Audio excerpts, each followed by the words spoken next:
السلام عليكم، معكم سارة في المطبخ.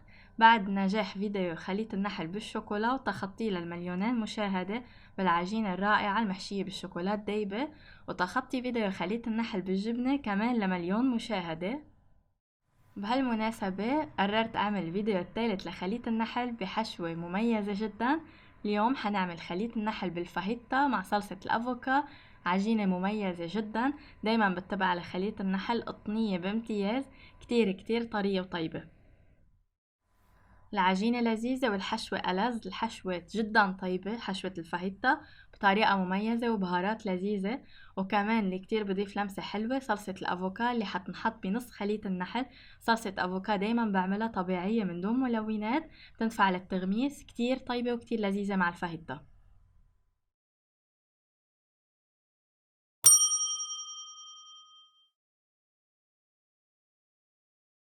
بيلزم لنا 4 كوب من الدقيق المنخول، بننخله بهيدي الطريقة. ملعقة كبيرة من الخميرة الفورية، بس أهم نقطة ما بدنا الملعقة مليانة، بدها تكون ممسوحة مسح حتى ما تأثر على النتيجة. ملعقتين كبار من السكر، ورشة ملح خفيفة. نخلط المكونات منيح حتى يختلطوا سوا بشكل كامل. بنعمل مساحة بالنص حتى نضيف المكونات السائلة. وهلأ بدنا نضيف 1.5 كوب من الحليب السائل الدافي، ضروري يكون دافي. بنضيفه بالتدريج مش دفعة واحدة، مع نص كوب من الزيت النباتي، وفيكن زيت زيتون طبعا. منبلش نحرك شوي حتى يبلشوا يختلطوا لنسهل علينا العجن بعدين. منضيف الدفعات التانية من الحليب ومن الزيت بالتدريج. الشغل بهالعجينة كتير كتير حلو، كل مرة بتطلع معي لينة وطرية مثل القطن بتطلع. أهم شي نتبع الخطوات بالتفصيل، والعجن هو خطوة كتير مهمة حتى يطلع معنا عجينة لينة وطيبة. عند هيدا القوام بدنا نبلش نعجن بالإيد. لازم العجن يكون 10 دقايق، كل ما عجنا بإيدنا كل ما حصلنا على عجينة قطنية ولينة وكتير طيبة. نعجن بهيدي الطريقة لقدام ولورا حتى تصير العجينة لينة. والطريقة كمان الأفضل إن نحطها على رخامة، نحط شوية طحين ونمدها بهيدا الشكل. فيكن تعملوا الطريقتين، أنا دايما بالفيديوهات بصور الطريقتين حتى تعملوا انتو اللي أسهل عليكم. هيدي الطريقة طبعا تعطينا نتيجة أفضل، بس نحن نمد العجين على الرخامة لأنه فينا نمدها برياحة نحصل على قوام حلو. بعد ما نعجن لمدة 10 دقايق منحطها بوعاء نضيف بقلبه شوية زيت. منغلف العجينة بمسحة زيت خفيفة. نرجع بعدين منحط النايلون اللاصق على الوعاء. بدنا نغطيها بمنشفة ونتركها تتخمر ساعتين. ونقطة كمان انه خلال العجن اذا كانت عم تلزق معنا شوي منضيف فقط شوية طحين حسب الحاجة حتى ما تلزق، ما بنحتاج كتير.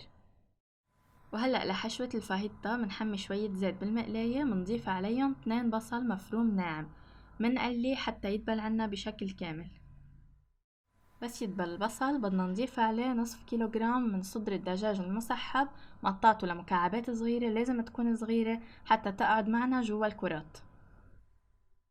لهيك طبخات كتير بيناسب الدجاج ينحط بشوية زيت زيتون، فلفل أسود وخل أبيض شوي، ما كمية كتيرة، نتركن شوي بالبراد فبتروح أي ريحة وبتكون ريحتن حلوة.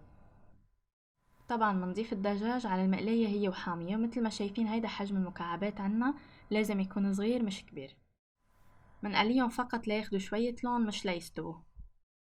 بدنا نضيف عليهم علبة فطر منصفيها منيح من المي، نص علبة ذرة كمان منصفيها من المي، فليفلة خضرا وفليفلة حمرا مفرومين ناعم.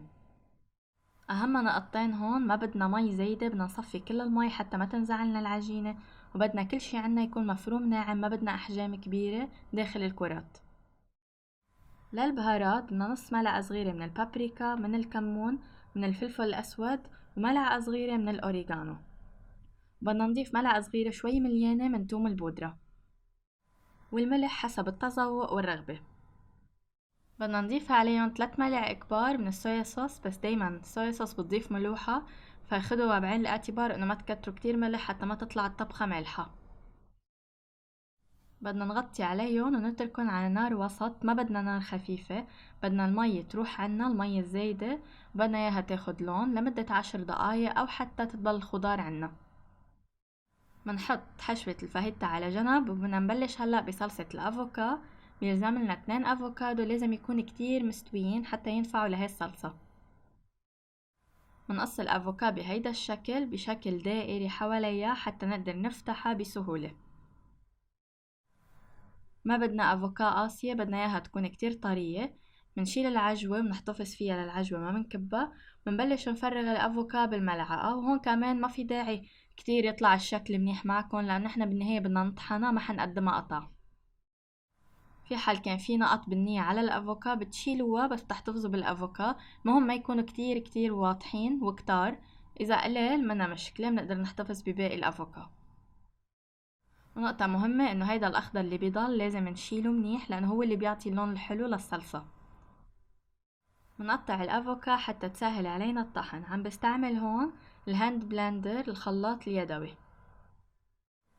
لازم نكون مجهزين كل المكونات عنا، ما بدنا نترك الافوكادو ليسود. بدنا نضيف عليه عصير نصف حامضة، ما منكتر كتير حتى ما تطلع الصلصة حامضة. الحامض بيساعدنا انه الافوكا ما يسود. وعليهم بدنا نضيف ملعقتين كبار من زيت الزيتون، ملعقتين كبار من المايونيز، ونص ملعقة صغيرة من الملح. ملاعق المايونيز مثل ما شفتوا مليانة منها ممسوحة. خلطتهم شوي بالملعقة حتى يسهل علي العملية. بعدين منبلش بالهاند بلندر أو بالخلاط اليدوي نطحنهم حتى نحصل على قوام سلس من دون أي تكتلات. هيدي الصلصة ما بتعطينا نفس النتيجة إذا هرسناها بالشوكة أو بالإيد، بدنا إياها هيك تكون كريمية، فمنضطر إننا نستعمل خلاط يدوي أو بلندر أو الفود بروسيسور كمان. وهيدا قوامها النهائي. لأحفظها عدة ساعات بالبراد من دون ما يتغير لونها من فوق، بحط عجوة من الأفوكا بالنص ونايلون لاصق دغري مباشرة على الأفوكا حتى يعزل عنه الهواء. وبهالوقت تخمرت عنا العجينة. شايفين شو حلوة، عجينة مخمرة مبينة لينة وطرية. كتير كتير عجينة مميزة عن جد، بتريحكن إذا اتبعتوها بكتير فطاير وكتير معجنات. منفرغ الهواء منها ومنجمع شوي بإيدينا بهيدا الشكل حتى تلم على بعضها، وبدنا نحطها على الرخامة حتى نشتغل فيها. منقصها لنصين حتى سهل الشغل علي. كل نص بدي مده بهيدا الشكل حتى يتقطع ويصير عنا الكرات جاهزة.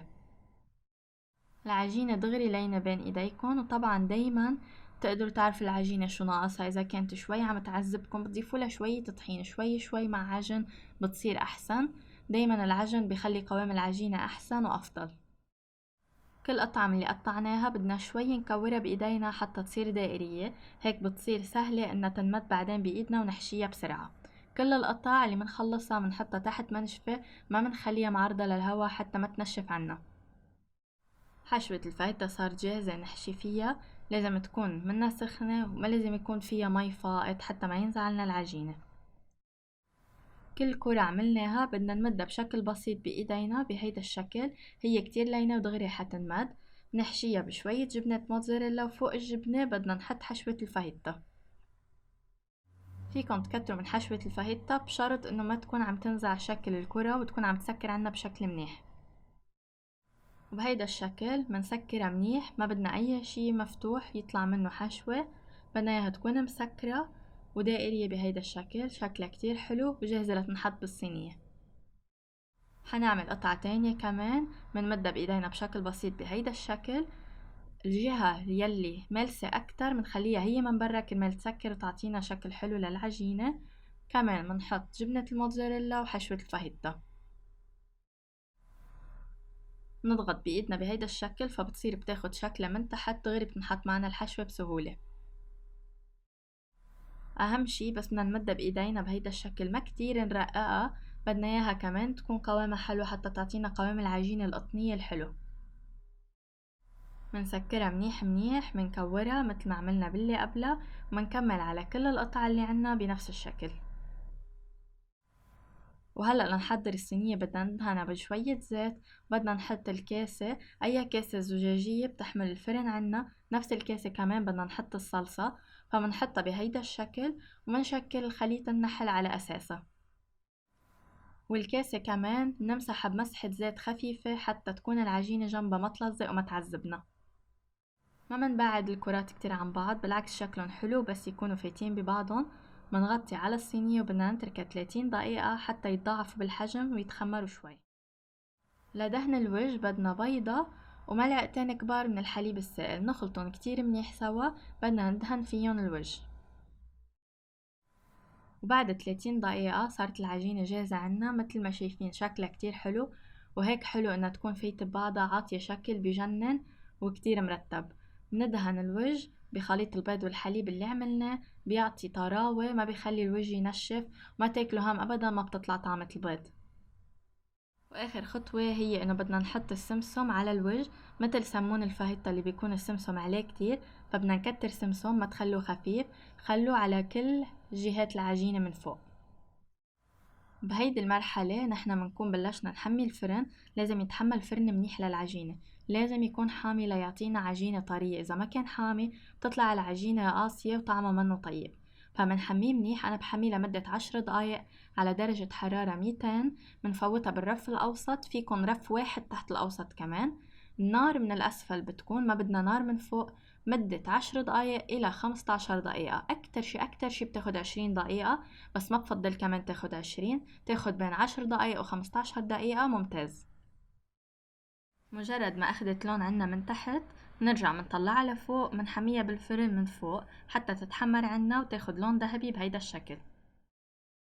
فيكن تحطوا قطعة أفوكا فوق الصلصة عند التقديم، فدغري بتبين هيدي صلصة شو، جدا مميزة وجدا مرتبة. تخيلوا عم تضيفوها وتحطوها لضيوفكن ولعائلتكن، كتير مرتبة وطعمها أسا أروع.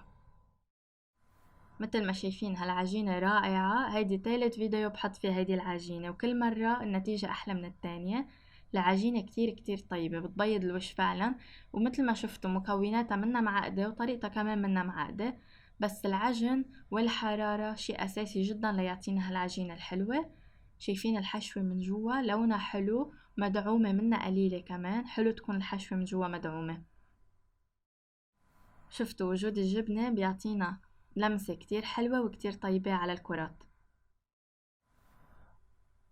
حافتح كمان قطعة تانية، مثل ما شايفين كمان من ورا، شوفوا شو اخد لون ذهبي حلو، من فوق كمان لون ذهبي حلو، منا معجنة منا قاسية، ممتازة الحرارة عليها لتطلع معنا هيك نتيجة.